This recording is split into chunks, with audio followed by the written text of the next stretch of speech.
Hello बच्चों, let's read the question and the question says given below is a list of few processes, choose the correct site of occurrence of the processes. हमें यहाँ पे कुछ processes दी हुई हैं इक्योलिटिक sales की and prokaryotic cells की, तो हमें बताना है उनकी साइट ऑफ लोकेशन क्या है, मतलब जहाँ पे ये प्रोसेस हो रही है उसकी लोकेशन क्या है। हम देखते हैं डीएनए है, उससे बनता है आरएनए और फिर उससे बनता है प्रोटीन।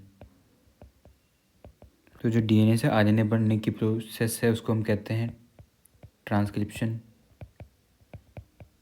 और आरएनए से प्रोटीन जो बनता है उसको हम कहते हैं ट्रांसलेशन। और एक होती है प्रोसेस रेप्लिकेशन, जिससे डीएनए वापस फॉर्म हो जाता है, डेट इज़ रेप्लिकेशन।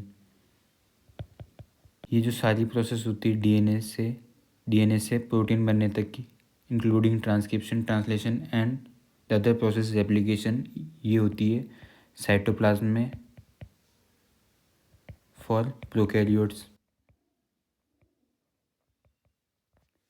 जो ट्रांसक्रिप्शन वाली प्रोसेस है वो यूकेरियोट्स के अंदर होती है, न्यूक्लियस के अंदर, और ट्रांसलेशन होता है साइटोप्लाज्म के अंदर।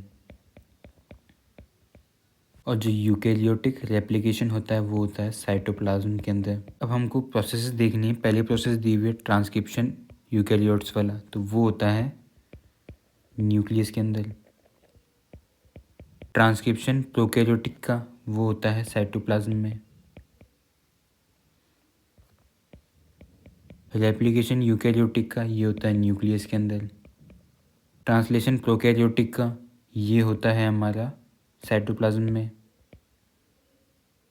और लास्ट हमारा ट्रांसलेशन यूकेरियोटिक का ये होता है साइटोप्लाज्म में। तो हमारा करेक्ट ऑप्शन मैच होता है, जिसमें फर्स्ट है न्यूक्लियस, तो ये वाला ऑप्शन गया हमारा।